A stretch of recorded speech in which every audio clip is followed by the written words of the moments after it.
আসসালামু আলাইকুম। রেশমা রান্নাবান্না ভিলেজ ফুড আর একটা নতুন রেসিপি নিয়ে আপনাদের সামনে চলে এলাম। আজকে আমি বানাবো চিড়ের মিষ্টি। দেখুন এখানে চিড়ে নিয়ে নিয়েছি আমি, এটা ঘি নিয়েছি, এটা আমি চীনা বাদামকে একটু ছোটো করে কেটে নিয়েছি, আপনারা এর পরিবর্তে কাজু ব্যবহার করতে পারেন। এটা নিয়েছি এলাচের বীজ, আর এটা হচ্ছে খেজুরের গুড় নিয়েছি আমি।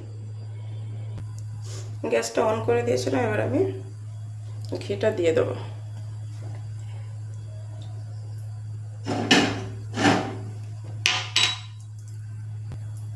এই ঘিয়ের মধ্যে বাদামটা একটু ভেজে নেবো হালকাভাবে।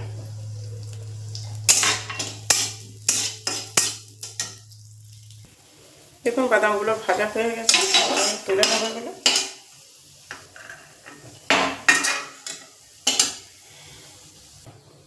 এই কড়াতে আমি চিড়েগুলো দিয়ে দেবো, একটু হালকা ভেজে নেবো চিড়েগুলোকে আমি।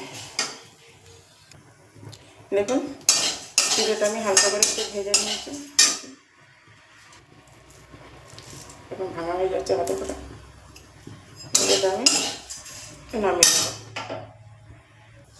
এই কড়ার মধ্যে আমি খেজুরের গুড় ঢেলে দেবো।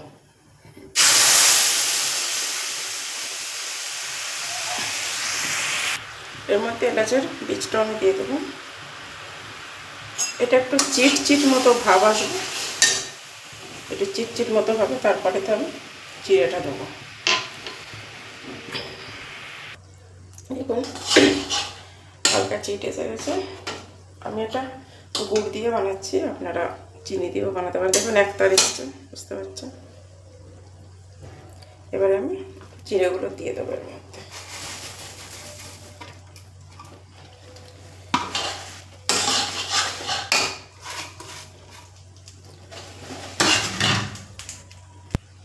এবারে এর মধ্যে আমি বাদামগুলো দিয়ে দিলাম।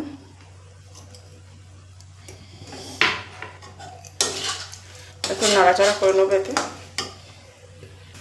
দেখুন এবার এটা আমি চেঞ্জ করে নেব।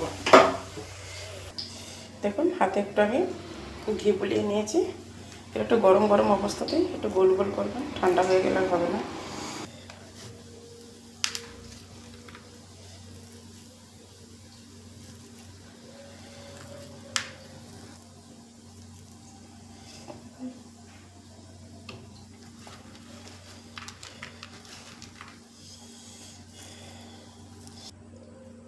দেখুন মিষ্টিগুলো আমি বানিয়ে নিয়েছি, তবে চিড়ে যতটা দেবেন তার থেকে কিন্তু বেশি গুড় বা চিনি ব্যবহার করবেন, নাহলে কিন্তু এই গোল ভাবটা আসবে না। দেখুন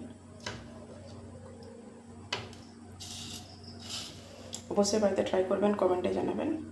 যদি ভিডিওটি ভালো লেগে থাকে লাইক কমেন্ট বন্ধুদের মধ্যে শেয়ার করবেন। যদি আমার চ্যানেলে নতুন হয়ে থাকেন চ্যানেলটাকে সাবস্ক্রাইব করবেন, নতুন নতুন নোটিফিকেশান আপনাদের কাছে পৌঁছে যাবে। আল্লাহ হাফেজ।